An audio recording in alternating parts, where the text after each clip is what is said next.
Hello and welcome to Fantasy Baseball Today. I am Chris Towers. I'm here with Scott White. It is officially March 1st for those of you watching live, at least for the next 52 minutes. March 2nd for all of you listening out in podcast land. There is no Frank Stampfl here. He's probably on his way back from Arizona or coming back tomorrow from Arizona. He had his NL labor. I'm sure we'll talk about that this week. I'm sure we'll talk about some of the stuff he saw out in Cactus League action and what he didn't see out in Cactus League action. But what we saw in Grapefruit League action, Scott, was the return of your boy, Spencer Strider. Well, I guess the return, the spring debut. He returned last year, but the hoped-for return of the Spencer Strider with little flames coming up, like on your shirt. Yeah. Did you see the version of Spencer Strider with the little flames coming up and whatnot? No, we didn't. Unfortunately, Strider was without the flames in his spring debut. And it's pretty discouraging. I don't know if you want me to just jump in or if you were going to jump in now. Jump in. Okay. So his fastball averaged 93.1 miles per hour. It was 95.5 last year. Yep. It was 97.2 back in 2023. Yes. So clearly not the direction we wanted to see that fastball go. And I think, look, it's the start of spring training. It was a start made in February. But this is the first data point we've had on Spencer Strider in a long time. We've had theories, we've had comments. That's all we've had to go on. This was the first data point in a long time for a very troublesome pitcher, and it didn't help relieve any concerns. And so I have to say, I mean, I'm not going to argue with the data. I have to say that based on this performance, based on all the knowledge we have on Spencer Strider right now, I'm staying away. I mean, unless he just plummets from his ADP. I wasn't eager to draft him in the first place. I thought I might be willing to do it at ADP. I hadn't had occasion to do that. ADP has him going about 30th at starting pitcher. I thought, that seemed like a reasonable risk for the reward. But there are so many other rewarding pitchers in that range of the rankings that it never happened that I took Strider. Somebody else always did. But now, I think he's got to drop outside the top 50 at least for me to think about taking that shot on him with what we know now. Reserve the right to change my mind if he comes out throwing 95, 96 in his next start, which is possible. I mean, that is kind of how spring works. I will note he said explicitly that he is not amped up all the way, that he's specifically not trying to throw as hard as he can. For the record, this is how Mark Bowman, Braves beat writer for MLB.com, put it. I had the article and then I opened a different article. Oh no, here it is. Okay. So Strider, this is quoting Mark Bowman of MLB.com. Strider was, sorry, I had it right here. It's okay. I believe in you. He's okay. So Strider, quoting Strider, it's going to take time to get things where I know everybody wants them to be. In the meantime, I'll keep hiding the radar guns and we'll go from there. That's a little joke. This is Mark Bowman's comment. Strider is right. There's no reason to overly concern yourself with any pitcher's velocity during the first few weeks of spring training.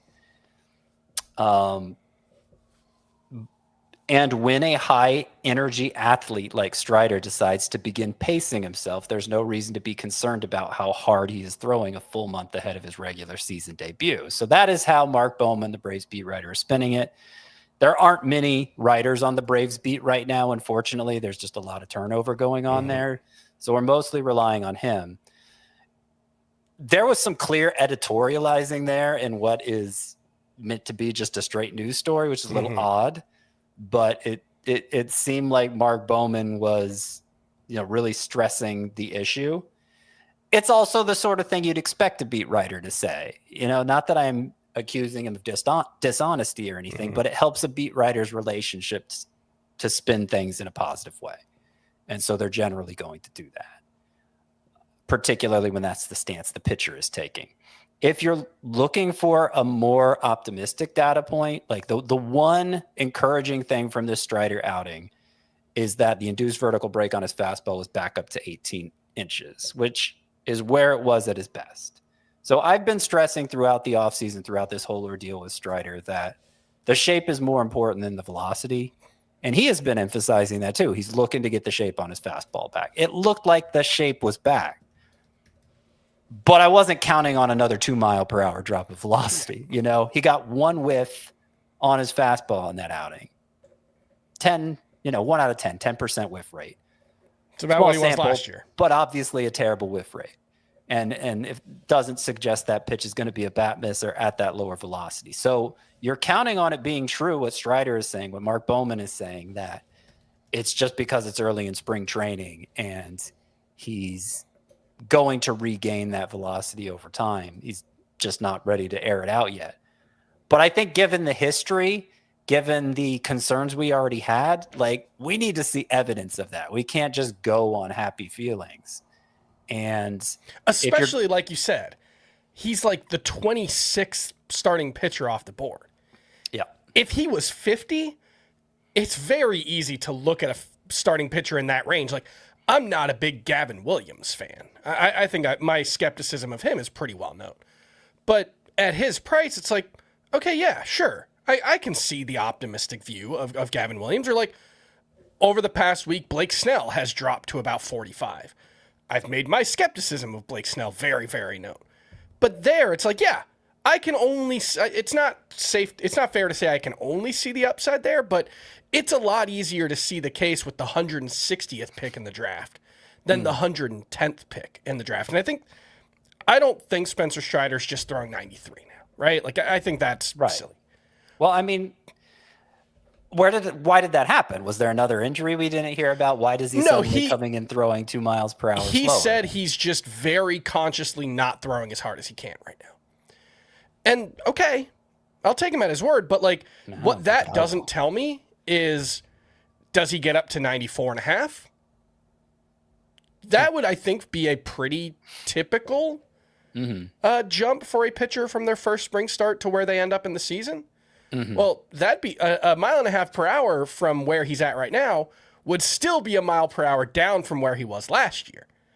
Which may not have been good enough. Maybe with the improved shape it is, but it's a lot of maybes. It's a lot of maybes. And, you're passing up Chase Burns to do that, or so many of those young and exciting second-year pitchers, rookies, some of them technically, but guys we saw last year. And it just doesn't seem... You shouldn't be that desperate for upside at that point in the draft. It would have to come later. And this just seems like a little too convenient of an excuse for me, what's being said right now. So, we'll sit back. We'll see more. Fortunately, very few of you are going to be drafting before the vast majority of drafts happen the final weekend before the season starts, and we'll have more data points for Strider then, and maybe the picture will change again slightly. But if you do have to draft right now, based on what we know now, I would let him fall a long way before I consider taking him. I agree. I'm glad you took the lead because I was worried I was going to be too negative, and you were about as negative as I am. I will say, I'm not going to say I can't see any world in which Spencer Strider is a very good pitcher without a very good fastball. But if he has the same fastball he had last year, I don't think there's any way. I just don't think he has the arsenal to thrive with the fastball he had last year. During his first 2 seasons, when he was arguably the best pitcher in fantasy across those 2 years, 50.5% of his strikeouts came on the 4-seamer. He was really, really leaning. He really had to lean on that pitch for success, and why not? It's 97, 98 mile an hour fastball with great shape. The other thing I'll add is the 18.5 inch induced vertical break is less impressive at a lower volume because the ball has more time to travel. So the higher the velocity, the less time the ball has to move. And so it would make an 18-inch IVB at 93 is a lot less impressive than at 96 or 97. So that's at least what I've seen smart people who know what they're talking about say. I will admit, I think I'm pretty sharp, but there's a lot of this stuff that gets more in the weeds than I'm comfortable with. So that's just me listening to smart people I trust, and not much to. I would say nothing to be optimistic about from Spencer Strider's first spring start. It doesn't necessarily mean he's hopeless, but yeah, I thought this was a very discouraging performance from Spencer Strider, and I think we're at the point where we need reasons to be encouraged to draft him. So as the guy wearing the Spencer Strider shirt on this podcast, totally fair. Yeah, you're wearing it in mourning. Yeah, there was some teeth gnashing and wailing going on before these podcast. Flames. They're tears. They're flames of sadness. Yes. So that's it for Spencer Strider. We'll see what the next couple of starts look like, but could you draft him inside the top 40 starting pitchers right now? No, if you were listening, Chris. I was listening. I just wanted to confirm. All right. Well, let me see if I can find this real quick, faster than I could find those quotes from the article. That would put, if I say outside the top 50, it would put Spencer Strider. Oh, I'm in NL only rankings, so no, I can't find it quicker. I would guess outside the top 150 at least in the overall ranks. Yeah, I was just trying to give some names that he was going behind, but you know what? The website is going slow. And you taking Zack Wheeler ahead of Spencer Strider right now? So that's okay. I pulled it up now. You know, I just need a few extra seconds, enough to lose everybody's attention. I have Wheeler 52nd. So 50th puts Strider behind like Chris Bubich, Sonny Gray. I have Bubich higher than most. Luis Castillo, Joe Musgrove. Sonny Gray versus Spencer Strider, I might just do Strider just because I'm. So let's say 45. Let's say 45. That puts him behind Amai, Michael King, Robert Suarez. Michael King looked good in his spring debut. Yeah, I think that's a more appropriate threshold to take the shot on Strider. Maybe in a deeper league, you play it safe with like a Luis Castillo. But I think Strider's still, in most circumstances, you're going to want to chase the upside there. All right, we've got a whole bunch more spring stuff to get to right after this. This is why we do this every March. Major slam! It is a basketball party. It's March! Expect the unexpected! The perfect throw to commercial break. Welcome back to Fantasy Baseball Today. I am Chris Towers here with Scott White, and we have some more spring stuff to talk about before we get to ADP risers and fallers from January to February. And Scott, we are going to fire up the Does This Matter-ometer, everybody's favorite spring event. My favorite-ometer, for sure. The old Does This Matter-ometer. Look, spring training, the answer is probably no. That's the default. It's just how it is. But I'm going to try to find some storylines that I think might matter from, the first, we're like 10 days into spring action, right? 9 days in. We are so close to the season starting. Don't people have no idea. I'm not ready. Somehow they got to fit in a World Baseball Classic before that happens, but I'm looking on the calendar and the weeks are running out. Yeah, that's 25 days, 24 days, something like that. That's not very much time. We're ready. And Ryan Weathers looks ready for the start of the season. He averaged 98.5 miles per hour with his four-seamer. He hit 99.8 miles per hour. Both of those are the highest we've ever seen from Ryan Weathers. He threw 49 pitches in his first spring start. Got a bunch of whiffs. Looked great. Does this matter? Are you moving Ryan Weathers up in your rankings? To me, no. No, okay. This doesn't matter. If past is precedent, it doesn't matter because this is like the third straight spring. Yes, maybe this is the highest, so there's no precedent for that, but it's the third straight string Weathers has come out throwing higher than ever before, and people got amped up for it. Maybe it's even amplified this year because he's with the Yankees now. And so it might matter in terms of how early he's drafted, how much his ADP goes up, but I think I think you're chasing trouble there, because velocity increases when you already can't hold up to the velocity you have, and Weather's health history shows that. Velocity increases are not particularly helpful, because it just means you're landed on the IL sooner. If for some reason, somehow he's able to avoid it, those other injuries were fluky, or he just has a string of good luck and stays healthy this year, then I suppose it does improve his overall ceiling. Mm-hmm. But I already thought the ceiling was pretty high, and I wasn't ranking him that high. Yeah, there were 16 drafts completed so far this weekend on the NFBC platform.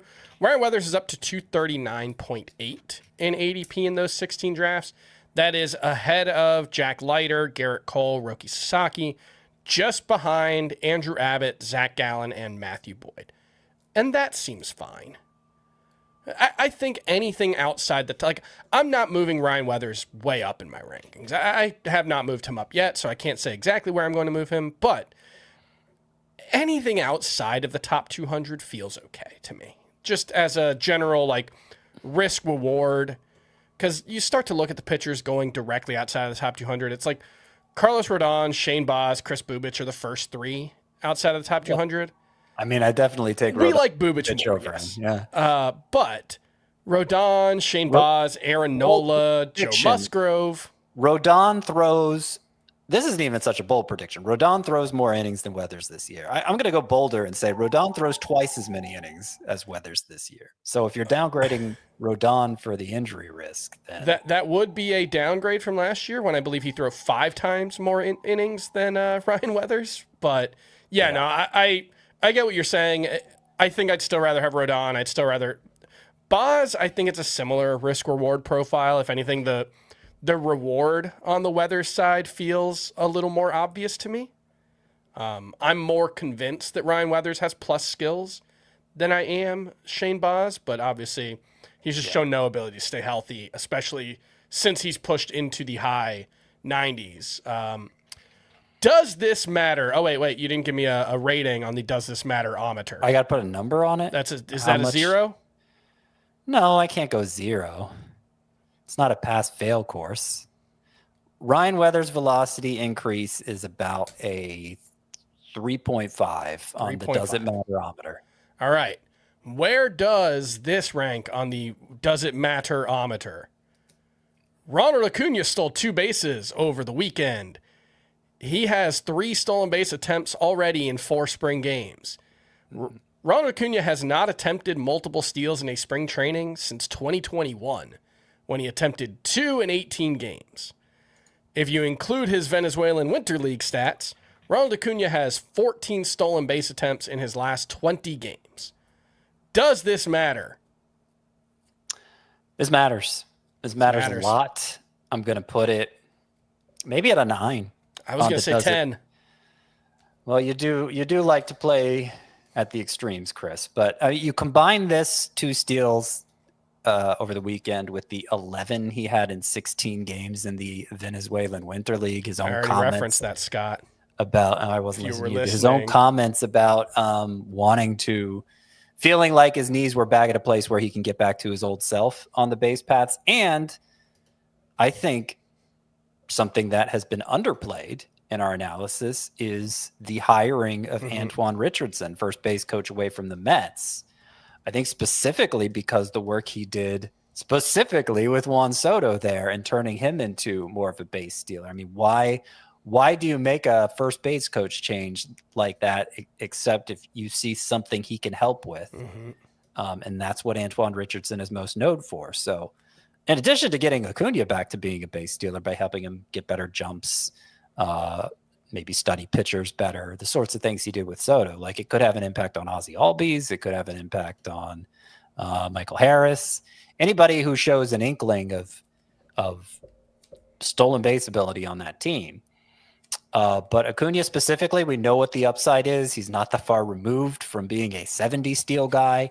I would take the under on that, but 40 plus, I think, is very much in in the realm of possibility for Ronald Acuña. That's part of the reason why I think we both rank him higher than the consensus. The tough one for me, because I think you have Acuña 6th, right? I have him in Roto.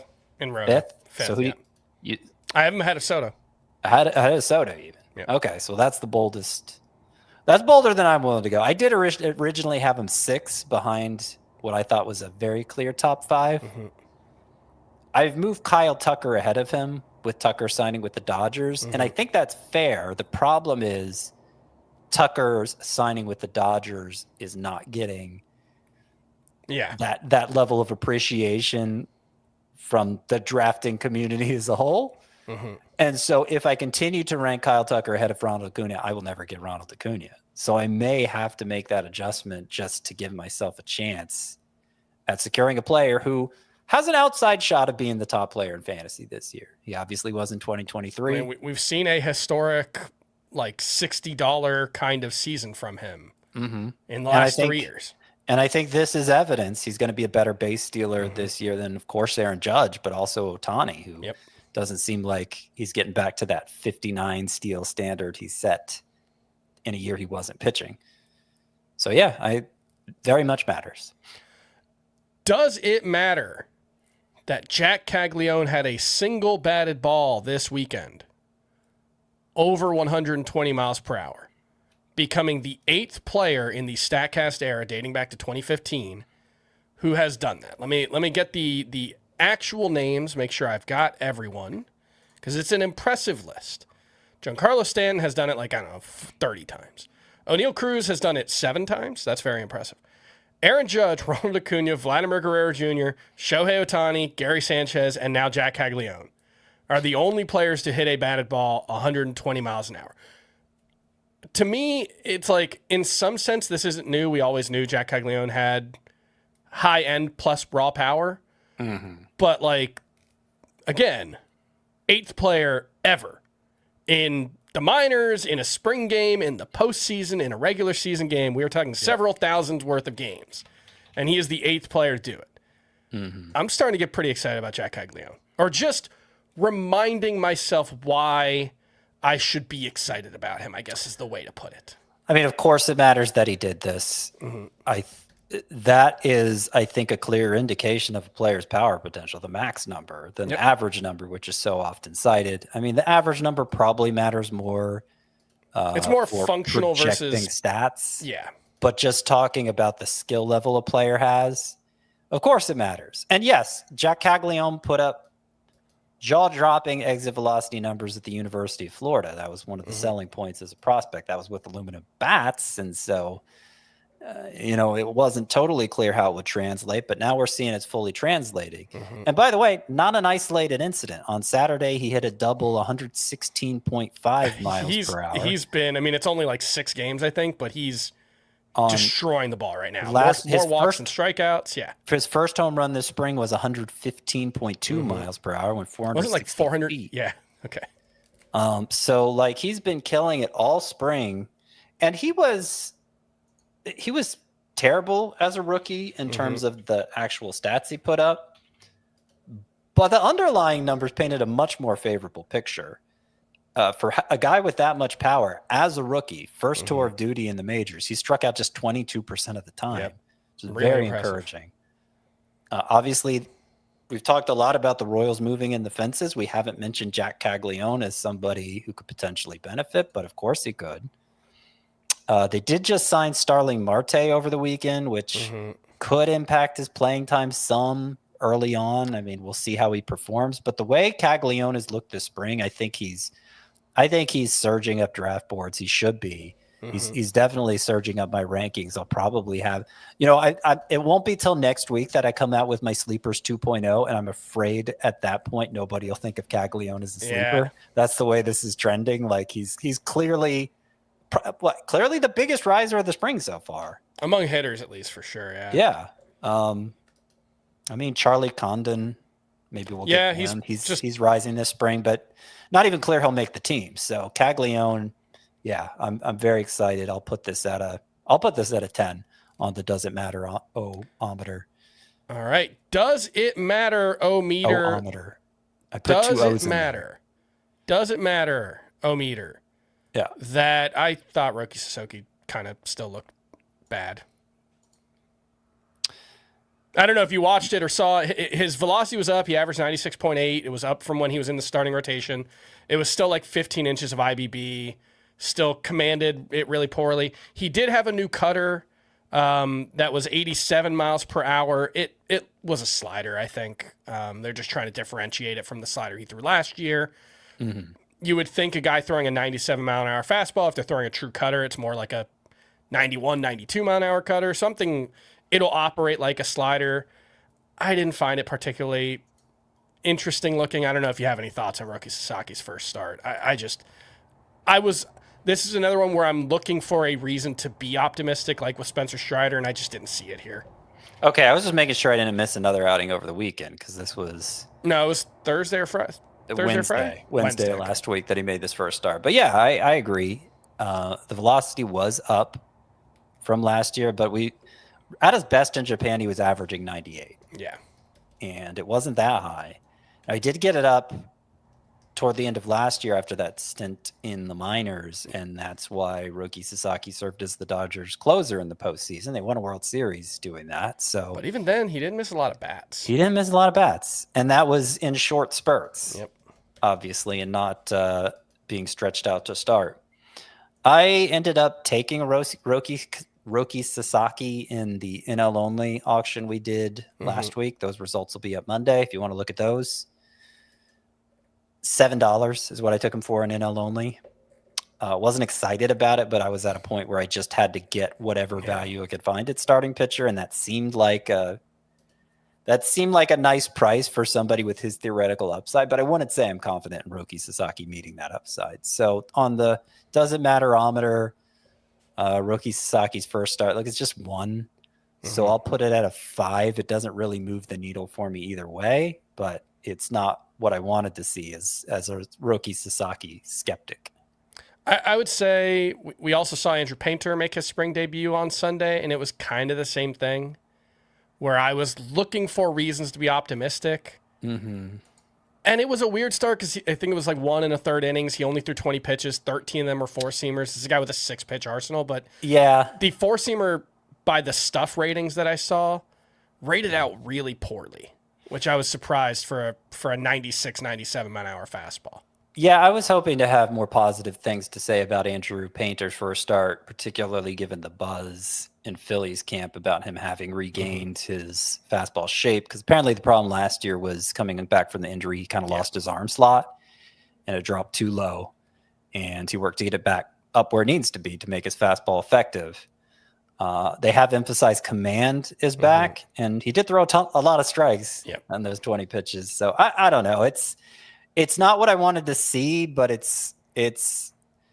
I wouldn't say that matters so much to me.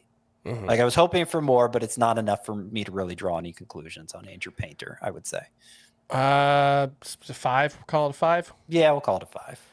What about 4? We'll call it a 4. It matters less than Sasaki's. What about a guy Andrew Painter used to be teammates with, presumably, I would assume, in the minors. I didn't check before I said that, but I assume. Mick Abel, who's now on the Twins. Boy, he looked really good. It was spring training, yeah, but 6 strikeouts in 3 innings against the Braves on Sunday. 9 of his 10 whiffs came on his 4-seamer and slider. Velocity was up 1 to 1.6 miles per hour across those 2 pitches.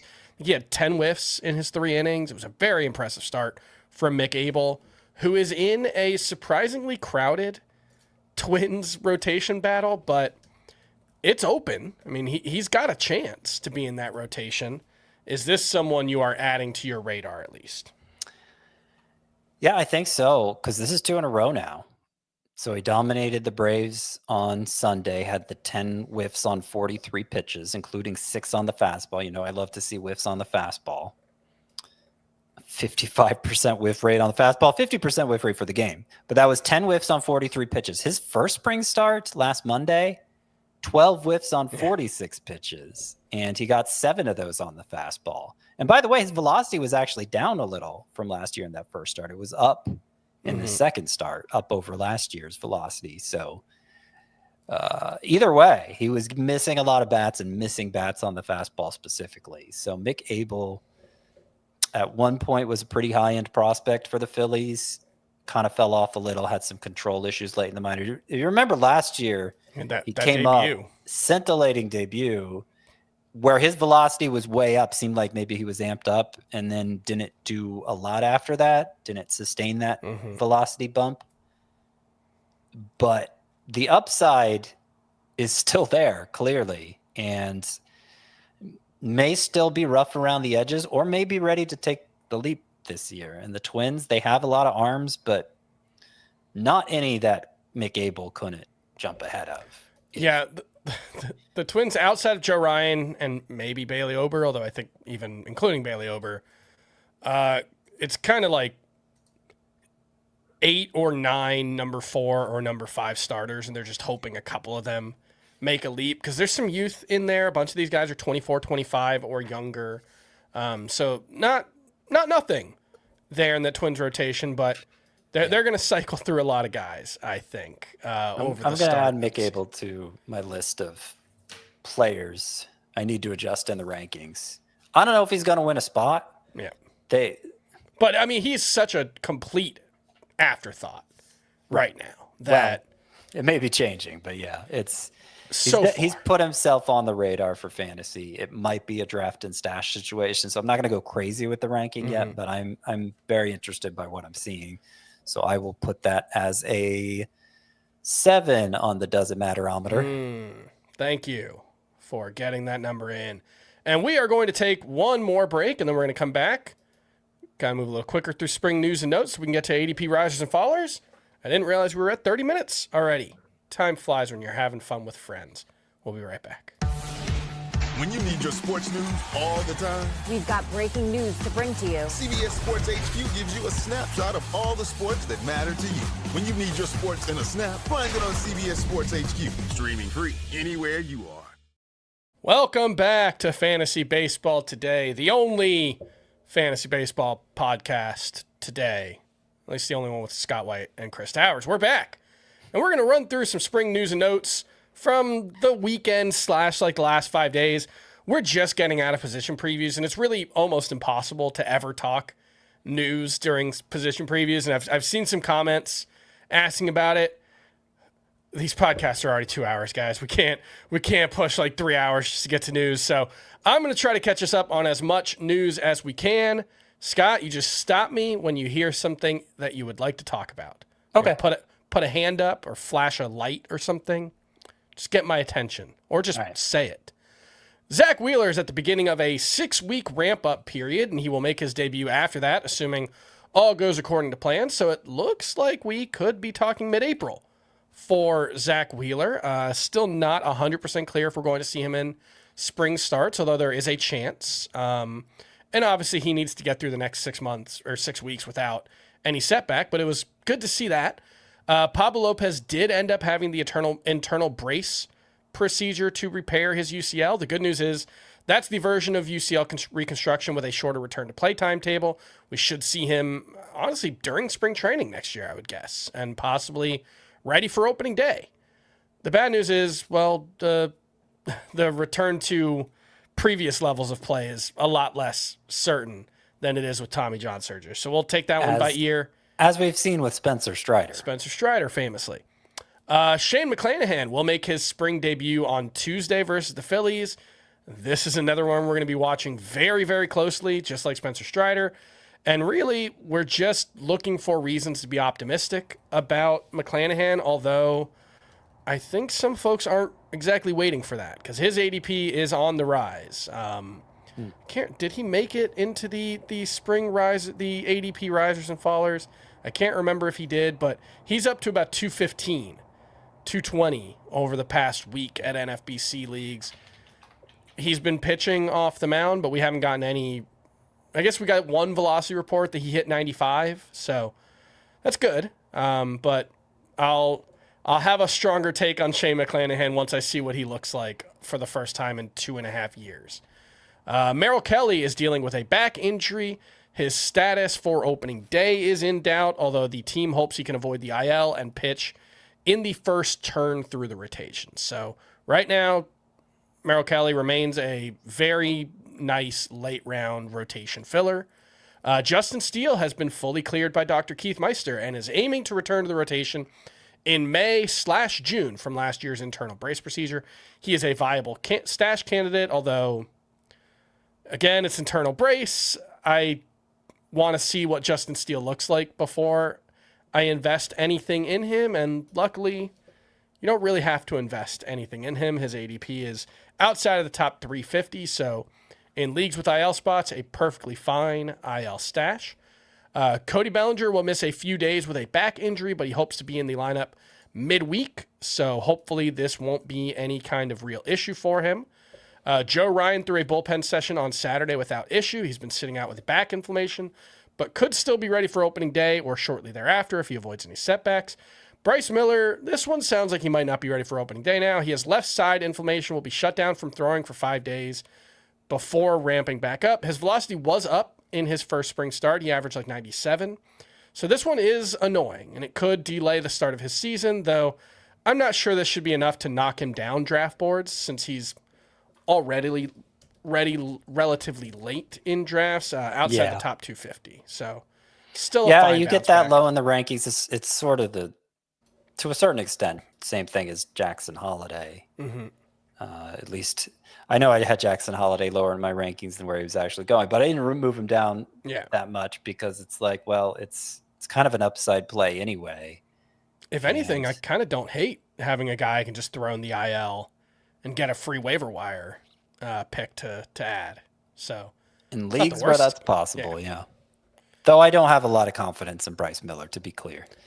I'm mostly in the same spot. Rafael Devers has been shut down with a hamstring injury, but should be back in a few days.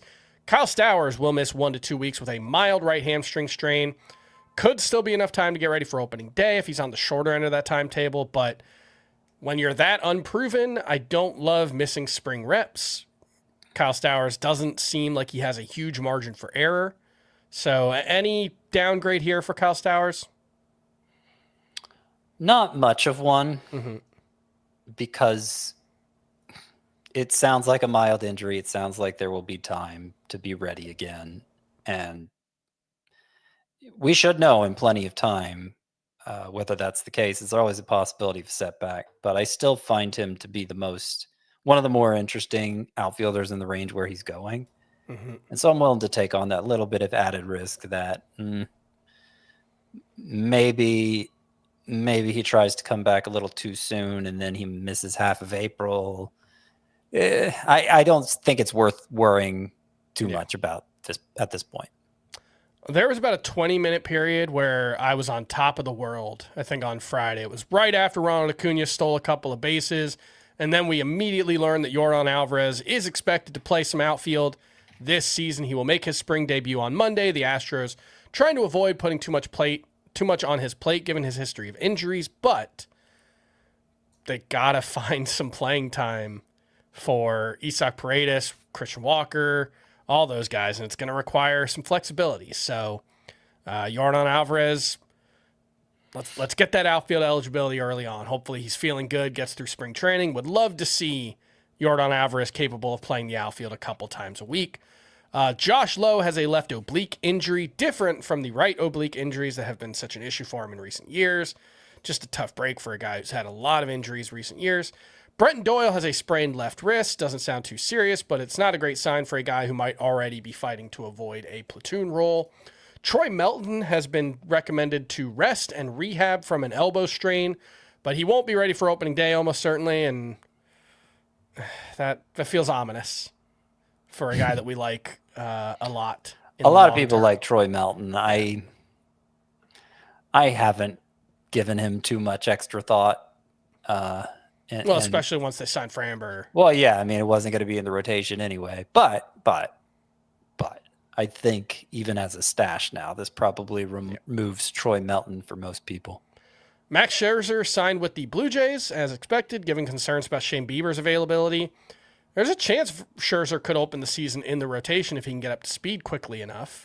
That's not what I had read, because even without Bieber, they have a full rotation. Yes, with Jose Barrios back in the mix, yeah. And so I think the idea is, I think they're going to play kind of like the Dodgers have played Clayton Kershaw the past few years, where he's just hanging out for a couple months until they need him to start gearing up for the second half to deal with attrition, but more than anything to be available for the postseason. Okay. I don't know for sure that's how it's going to play out, but the idea that is makes sense. I think I did read that they plan to take it slow with him and mostly want to make sure he's available for a postseason run. Okay. Then Jose Barrios definitely going to open in the rotation, and his velocity was down his first start. It was back up in the second one. I think we know who Jose Barrios is, and it's not very exciting. Shane Bieber still only throwing off flat ground from 100. Let me mention for Barrios because, yes, we did know who he was prior to last year. Last year was pretty awful and took him off the map for fantasy, but apparently he was pitching through, I'm trying to remember what the injury was. I think it was a hip injury. Mm-hmm. He revealed that he was pitching through a hip injury the whole season, which would explain why he went off the rails after a very consistent track record. Was always a kind of a curious pitcher because he was better than he looked like he should be from a statistical standpoint. So I think it was a biceps injury. So even more explicable, I think, that he struggled with it than a hip injury.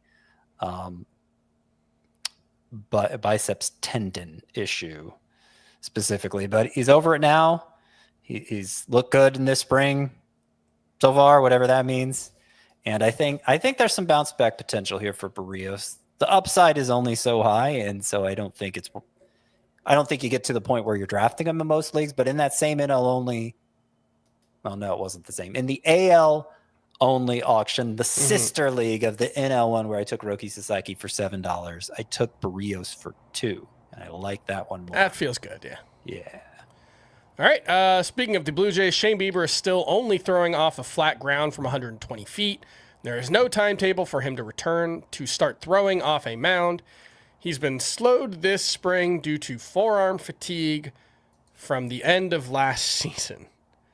My expectations, and I think everyone's expectations for Shane Bieber, have really cratered lately, and I think at this point he's just a late-round dart throw, unfortunately. I mean, it was a kind of tough return from Tommy John surgery. He had multiple setbacks along the way.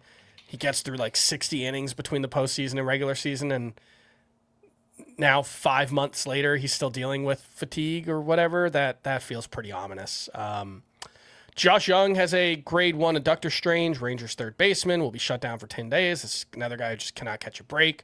Trey Savage could be limited to 3 to 4 innings in his early starts this season, but he will be in the rotation, and the hope is that by limiting his innings early on, they won't have to shut him down or do anything too dramatic to preserve his innings. So that's... I didn't catch this one. I mean, that's a better case scenario, right? I don't know. Okay. Because if it's only 3 to 4 innings, zero chance of getting a win. Yes. I mean, is he even worth using in mostly the limited pitcher spots you have? Well, is he just going to be? But is he going to be kind of just taking up a place on your bench until the point when Trey Savage is? But how long into games? I don't know. I didn't see the original report. I don't know if they offered any kind of timeline. Right, the 3 or 4 inning starts mean the first third of the season, or does it mean for like his first 3 turns?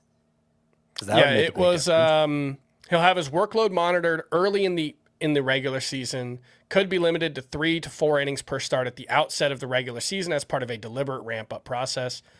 Okay, outset. Yeah, I would guess a couple of starts, but probably not like the whole month or anything. I mean, this does, at the very least, I think it justifies more the gap between Nolan McLean and Trey Savage, which I know I've been ragging on this whole time. Like, why is Nolan McLean going that far ahead of Trey Savage? I don't know why that's my impression of myself, but it was kind of sounded like Seinfeld. It was very nasally. What's the deal with these second-year pitchers? I don't know.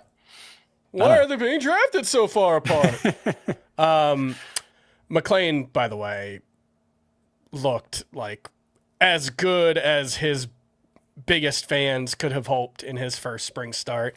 It looked like he might even be throwing like a new cutter in there. His velocity was up. He looked really, really good. If he's good in the World Baseball Classic, the hype is just going to get out of control for Nolan McLean. And, you know, not wholly undeservedly, he's very talented. Jackson Holliday will begin to swing a bat later this week as he recovers from hamate bone surgery in his hand. I presume that also means Corbin Carroll and Francisco Lindor will begin swinging bats because I think they all had surgery on the same day or within 1 day of each other. Thomas White, Marlins pitching prospect, has a grade 1 oblique strain and will miss the rest of the spring. Marlins top hitting prospect, Iva Arquette, will be out 4 to 6 weeks after core muscle surgery.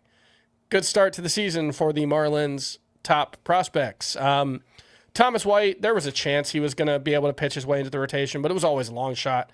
Now I would guess it's more, we see him in June. We probably ramp up in April, which they were going to have to limit innings anyway, so it's probably okay. But you don't want to see a young player injured. The Royals signed Starling Marte. He was primarily a DH last season. I wonder if they think he can handle a part-time role in the outfield as the smaller side of a platoon with like Kyle Isbell or Isaac Collins, if they think Collins can handle center field when Isbell's not in there. Was Collins bad against lefties? He's a switch hitter. That I don't know. Because I had worried about, I mentioned Jac Caglianone early in the show, and I'd also worried about Carter Jensen. Yeah, it could just be another bat to fill in at DH, which would be unfortunate for Carter Jensen. Although I would imagine Marte would primarily play against tougher lefties. So, you know, it might not hurt Jensen all that much. Jet Williams has been shut down for a few days out of Brewers camp with a left quad injury, and Dylan Cruz was scratched from Sunday's lineup with left thumb soreness. And with that, let's move on to the biggest ADP risers and fallers from January to February. This is taking January ADP at the NFBC, comparing it to February, and looking at the guys who moved up and down the least in different ADP buckets. We'll start with the biggest risers from inside the top 100. Now, why don't you just tell me, we don't need to go in depth on every player. We only have about 20 minutes left in the podcast, but just tell me if you're buying the new price on them. If you think it's gone too high or too low. I got my rankings open. They are mixed. They are not NL. Who refers to mixed leagues anymore? That feels so 2000 and late. Biggest ADP riser from inside the top 200 from January to February is Yuri Perez. Now, he only moves 7 spots, but when you're inside the top 100, that's a pretty big deal. He's up to 92.3 in the month of February. He didn't have great results in his spring debut, but the stuff rated out extremely well. Are you buying this new price? I have 91, so 92 is closer to where I have him. Yep. So I guess I'm buying. I mean, it seems like a small change. Yeah. I don't know what's behind the change. Maybe just others dropping. Yeah, it might be others dropping or just hype. The thing about inside the top 100 moves are they all tend to be relatively small. But when you're talking about, you know, a 7th round pick going from the mid 7th to the late 6th, that can matter. I added Yuri Perez to my breakouts when 2.0 came out last week. Mm-hmm. I think a lot of his struggles last year, which was really only for a couple months. He was strong in the beginning. He was strong to the finish. Because he eats the spinach. Couldn't not think of it. Okay. So he was strong at the end, and he just in the middle there for a couple months. I think that was mostly related to the location issues that often plague pitchers coming back from Tommy John surgery. Yep. I think he's going to be an ace this year. I think the breakout is coming. The struggles his sophomore season will look like a blip. Remember how good he was as a rookie? I think he's going to be great. And only concern is innings. I'd be thrilled to take him as my number 2 if I went really thrifty at starting pitcher and missed out on Kyle Bradish, who's my number 1 usually in that strategy. Yuri Perez is a good backup plan. All right, Austin Riley. I know you like this one, 70.6 to 65.7. I think that's just people were probably too low on Austin Riley before, and now they're getting a little less low. I think they're still too low. I have him 48. Oh, yeah. So it's a move in the right direction. I mean, I probably have him too high looking at it again. I probably need to move Josh Naylor ahead of him and Cody Bellinger. both of whom I like a lot too, but I'll still have him higher than the 65 that he's listed at here. And a lot of that is position scarcity. I mean, third base is, you almost have to reach for somebody there, or you're really not going to like what you get. All right, Michael Garcia, another third baseman, rising from 72.8 to 68.5. That feels fine to me. I have him at 70, so same range. I guess I'm lower on him than the consensus. Seems like it. I know Frank's the high guy on Yeah, Garcia, and there's never been a point in a draft where I thought about taking Michael Garcia. Part of it's just I prefer. Austin Well, Riley's I right guess there. Riley's been going ahead of him all this time. I don't know. I might be a little too low on Michael Garcia. Looking at it again, I have him behind like Michael Harris and Tyler Glass now. Ugh, that doesn't seem right at all. So I might need to bump Garcia up 10, 15 spots and be a little more in line with consensus here. It's fine. It's the least of these in terms of how much I'm behind it. Yeah, because I know Bryce Terang's next guy, you're higher than the consensus on him. He's up from 56.6 to 52.8.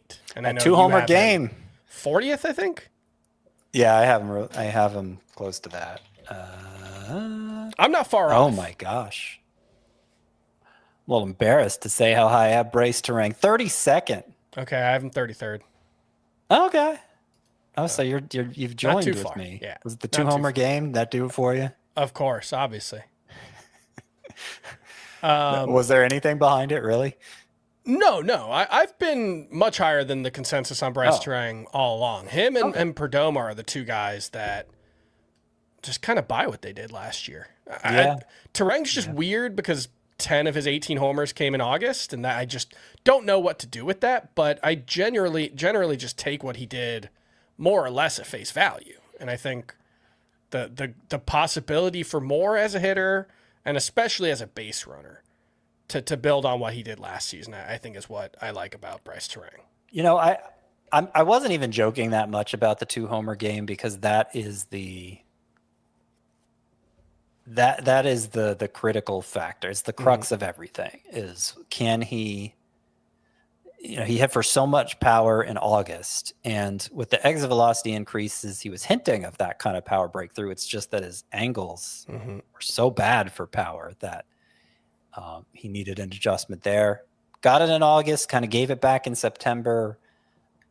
How hard he hits the ball, that's legitimate, but is he going to be able to actualize that into power more consistently? And so to see him hit 2 kicking off spring training, both over 106 miles per hour right away. So these weren't Cactus League cheapies. I thought it was encouraging. The longer we go before the next home run, the less it matters. But it was a really good sign given what we're hoping for from Terang. All right, and then the last one, Yordan Alvarez, went from 39.2 to 35.5. Still too cheap for me. I've got him 25th overall in Roto, and I think any sign that he's going to play the outfield is going to send that price even higher. So I think the Yordan Alvarez obvious discounts are probably gone in the month of March, I would guess. So you have him 26th, actually. 26th. Big correction. Frank has him 25th. Wow. I am 36th, though. So we were all ahead of consensus. Now I'm pretty much right with consensus on Yordan Alvarez. Got to move him up. Maybe.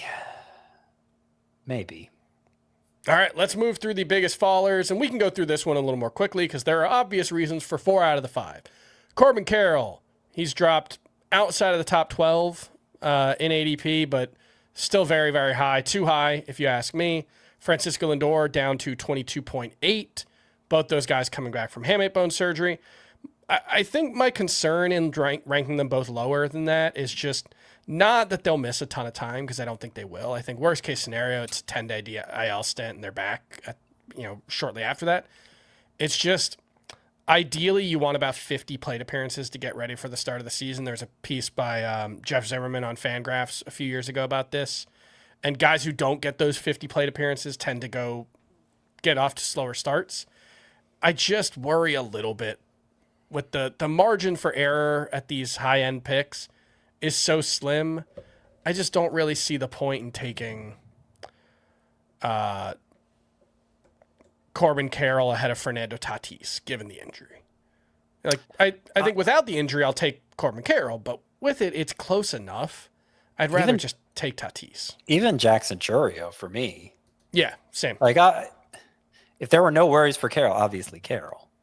But my worries don't go away even when he returns to the lineup, given the nature of this injury. And maybe he'll be fine, and it'll be a great pick, even at 12th or 13th or right at that 1-2 turn. But I'm looking more at the 2-3 turn personally, which means I'm probably not drafting him. Yep. I think Carroll's 22, Carroll's 20, Lindor's 25 for me. So I'm lower than the consensus on both. Josh Hader has dropped from 70.8 to 96.3. He's dealing with a biceps injury. Could be related to the shoulder injury he suffered at the end of last season. So very obvious. Blake Snell dropped from 86.3 to 128.4. Okay, I can be in on Blake Snell around that price. That's about where I've had him ranked for the most part. So yeah, that's fine. It's a little too far. Okay. I have him 114. You know what? I don't know that I'd actually take him at 114 because there have been drafts where I've passed over Snell for a couple rounds. I did grab him in that NL only auction for $13. He was my most expensive pitcher there. All right. Ben Rice, we got a little bit of sanity. 46.6 to 51.4. Just don't love it as a top 50 pick, but I don't have him ranked much lower than that. I think I have him ranked like 55th or something. So he's so much higher on an FBC. Yes, and I'm sure this is where you're pulling the data from. And it's a low percentage of everybody listening plays on an FBC. So I don't want to make too much of the Ben Rice's. Oh yeah, is such an obvious breakout candidate that he's actually going too high, because I don't know that I agree with that on it. The majority of platforms. All right, the biggest risers from 100 to 150. I tried to limit these to 5 each, but there were a lot of big names moving in this range. So I'll go through them all, and then we can kind of pick and choose the most interesting ones. Eugenio Suarez run 115 to 96. He's not enough. Yeah, not enough. Zack Wheeler 149 to 135. I just don't. That's one I don't really see any reason for it. You know. Like, the price is fine, I suppose. It's just why are we pushing him up? We haven't seen anything from Zack Wheeler. I got Wheeler pretty low.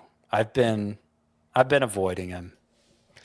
He's not a target for me. I have him 131, so I have him right there. And that might be too high. Well, I have him 180. Okay. I have him down where I have Carlos Rodon, because I think there's a good chance they'll come back at about the same timetables time. Might be similar, and to me, it's sort of the same situation with Corbin Carroll, where I worry much more about the guys who the nature of their injury makes me worry if they'll even be the same player. Corbin Carroll, if that's the case, I think it'll be just short term, where the power's a little slow to come back. But Wheeler might never be the same, given the nature of this injury. And then you add the timetable, the delayed start, the possibility of a setback. I'd just rather not deal with it. Of course, there's always a point where I'm willing to deal with it, but it seems well below the consensus right now. Chase Burns has risen from 129 to 115. He did have 10 whiffs on 40 pitches in his most recent start. The results weren't actually all that good, but the stuff is just so ludicrous here. I actually wouldn't have been surprised, though, if it went the other way. Okay. Because they keep talking about it like he's competing for the 5th spot. Chase Burns doesn't automatically have it. Yeah. And he gave up a couple home runs in that start, didn't he? Meanwhile, Rhett Lauder, who used to be a pretty good prospect, I was never that excited about first round pick the year before Chase Burns, I believe. Yeah, he missed all of last year. I think all of last year with injury. But I was never that excited about Rhett Lauder, but he has the pedigree, and I think he threw 3 shutout innings in his first spring start. And of course, Terry Francona had great things to say about him. It would be really upsetting if Chase Burns didn't make the opening day roster, but I think there is a chance of that. And so that makes me want to be a little cautious. I've already had trouble drafting him, and I want Burns because I think he's awesome. I'm just a little paralyzed with what to do right now. Hopefully I'll have a better idea as the big draft weekend approaches. All right, we've also got Emmett Sheehan, went up about a round. Nolan McLean, a little less because he was already starting high. Just a lot of hype around these young guys, although Sheehan still seems cheap enough that it's worth taking the flyer on. Framber Valdez, he went up about a round. He signed. Luis Robert got traded to from the White Sox to the Mets. He moved up about a round. He still hasn't played in a game, although he's not dealing with anything specific. I think he's been working on the backfields. They're trying to, I don't know. The report was the Mets have a plan to keep him healthy. Sure. Like, I don't doubt that the Mets have a plan to keep him healthy. I don't have any reason to believe that the Mets are going to be any better at keeping Luis Robert healthy than the White Sox were. So I don't really get the move up there, but that's fine. And then Daniel Palencia, that's another one that makes perfect sense. He moved up about a round. Cubs didn't really bring in any competition for saves there. Craig Counsell said he's the closer. So yeah, and he also got the vote. I think Palencia hasn't moved up enough. I think Framber Valdez hasn't moved up enough. And Suarez is the biggest one here. I mean, he's only moved up to 96th. He's only up to 96th. I am 58th. All right, biggest fallers from 100 to 150, and a couple of these make a lot of sense. Jordan Westberg, he hasn't fallen enough. He should be outside of the top 200, maybe the top 250, after being diagnosed with a UCL tear in his right elbow. Jackson Holliday fell about 40 spots after his hand injury. Carlos Estevez, only a couple of spots. I think 105 is probably too high still. He's averaging like 86 miles an hour with his four-seamer so far in spring, which there was something similar last year with his velocity, but he also, despite a ton of saves, the underlying numbers were pretty terrifying for Carlos Estevez. Decent chance he's just not very good. Yeah. I probably need to move him behind Palencia, and his ADP needs to drop behind Palencia too. Yep. Do I have Palencia ahead of him? I do not. I need to move Palencia up. And Trevor Story down a few spots. That seems like noise. Alejandro Kirk down a few spots. We think he's overdrafted anyway, so we'll take any movement in the wrong direction. He's another guy in FBC is kind of an outlier for Alejandro Kirk. He's drafted more reasonably elsewhere. Yeah, he's the number 12 catcher in NFBC, right around 150. I have him more like 180. I would take him basically after all the interesting catchers are gone. So Samuel Basallo, who did have an injury scare this weekend, but he was back in the lineup. I believe he hit like a 108-mile-an-hour double off the wall today on Sunday. So that was good to see after pretty scary, left the game on Friday, I think, with an oblique. So it was good to see him not miss much time. I would take him over Alejandro Kirk, Carter Jensen over Alejandro Kirk, Francisco Alvarez, Gabriel Moreno, probably Kyle Teal even. I just don't see the point in paying for a high floor from Alejandro Kirk. Let's look at some big risers from the lower parts of the rankings, 150 to 250. These are guys who started in the 150 to 250 range and rose the highest. Kazuma Okamoto from 234 to 214. That makes sense. Everybody seems to like him a lot. It's so funny when you log on Twitter and see every fantasy baseball analyst hates Munetaka Murakami, and every fantasy baseball analyst loves Kazuma Okamoto, and yet Okamoto's still going behind him. I'm kind of surprised by that specific dynamic. I do have Murakami a little bit ahead, but they're very, very close, and I think they're both inside my top 200. Oh, no, I do have Okamoto a little higher. Yeah, I definitely have Okamoto higher. And I don't think you have to – I have 149 Okamoto. I don't think you have to dig that deep on it. I mean, just look what the White Sox gave Murakami. And there are some non-financial incentives in that deal. But still – No, I agree, but it's just... He had to accept that from the White Sox, and then, meanwhile, look at what Okamoto got from the defending AL champion Blue Jays. But Murakami, I do want to make the case, just he can't be sent down without his consent, which is usually not something that you get when you first sign. That's usually, I think you have to... 5 years of service time? Something like that? It's refuse an also option? not. It doesn't reflect a high degree of confidence in oneself. Sure. to But need also, he becomes a free agent after 2 years. He doesn't Yeah, have to go through arbitration. That matters. He'll be 27 when he gets to free agency. I can see why he would settle for that contract. But yes, I agree. MLB teams thought Okamoto was better than Murakami. We should as well, especially when there's not really any playing time questions for either. Mackenzie Gore moving up from 197 to 180. I think 180 is too low for Gore. I know Frank definitely agrees. Scott, I'm not sure about you. I don't agree. I think there's a lot more downside risk for Mackenzie Gore than a lot of the pitchers you guys probably rank ahead of him, because I'm 207. Yeah, I've got him 150. And it's the same story it's always been. I guess the only thing that changed is with the Rangers now instead of the Nationals, which maybe will lead to something, but it just seems like wishful thinking. I am wishing. Thank you. Yeah, and I don't. I've seen this movie enough times before. I think Gore could be really good, but he'll fake it for half a season and then end up with terrible numbers again. I don't know. I'm not eager to draft him. Shane McClanahan has moved up about 20 spots based on nothing so far, which makes me think, man, if this guy's averaging 94 with his fastball in his first spring start, he's going to be like a top 150 pick. This is going to be this year's big spring riser if he looks good at all. And I'm not going to be on board with it because the question for Shane McClanahan is not just is he healthy now, which is all we know right now is that he's healthy. The question is also not, does Shane McClanahan still have good stuff? We might find that out on Tuesday, I think, when he makes a start. But that's not the only question. Then it's, can he stay healthy? And I just think there's enough pitching this year that I don't really look. If he stays outside the top 200, it doesn't matter.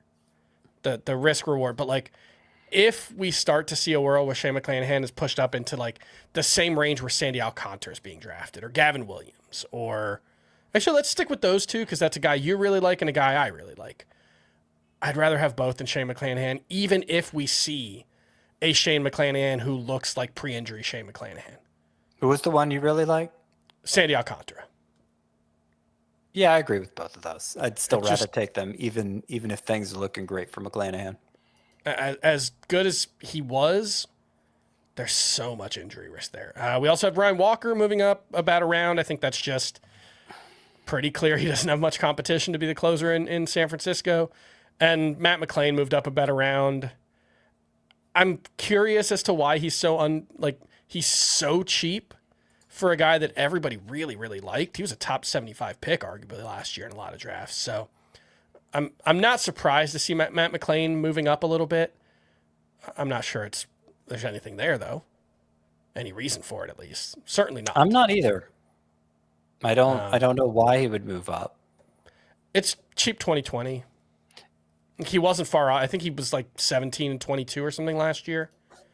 So I think that's the... Yeah, I don't have a problem with the price at 198. I have him 194, so it's closer to where I have him. But it's just, why is he moving? Yeah, I agree with that. And then the biggest fallers, a lot of these make a ton of sense. Anthony Santander, he's not going to play the first half of the season. Shane Bieber, I'm not sure we're going to get anything out of him, but if we do, it probably won't be in April. Jason Dominguez looking increasingly like the Yankees won't have room for him, although he is hitting well so far this spring. And I do wonder if we're taking a motivational tact a little too seriously. This is still a 23-year-old big-time prospect who is not guaranteed to be in the minors to start the season. So he's down to 288 in ADP. I'll take that flyer on Jason Dominguez until it's clear he's not going to be on the team. And I don't think it's clear yet. Fair enough. Abner Uribe has dropped about 20 spots. This is another one that we haven't really gotten any concrete information that he's not the closer, right? Was he just maybe going a little too early before? We haven't gotten anything concrete, though it does seem like the beat writers are leaning more toward McGill. And McGill's ahead of him now. I'm presuming McGill, though not with a lot of confidence. Okay, so he dropped. I was about to ask. So McGill is now going ahead of Abner because it does seem like the fantasy analysts are gravitating more toward Abner, while the rest of the world is gravitating more toward McGill. I think that's probably just Uribe had even better numbers. And I realize I called him Abner last time, and now I'm calling him Uribe, but same guy. You're not on first name basis with him. I'm not. It's Mr. Uribe to you. Yeah, true. So that may just be like, oh, look, he's better. Cream rises to the top. But, McGill was really good, too. He was an all-star closer. Isaac Paredes has dropped down to 216. That's one that, man, if they figure out the puzzle pieces to keep him in the lineup more often than we expect, there could be a lot of value for that. And then it's just like, also, what if Christian Walker's just bad? And they're just like, you know what? Screw it. Isaac Paredes, we're going to play you every day. I think that's possible. Or Carlos Correa gets hurt. Or 36-year-old Jose Altuve gets hurt. Or 35-year-old Christian Walker gets hurt. There are ways, is what I'm saying, for Isaac Paredes to be a very big value. Jordan Alvarez gets hurt. Shh. That would never happen. I'm going to end the podcast.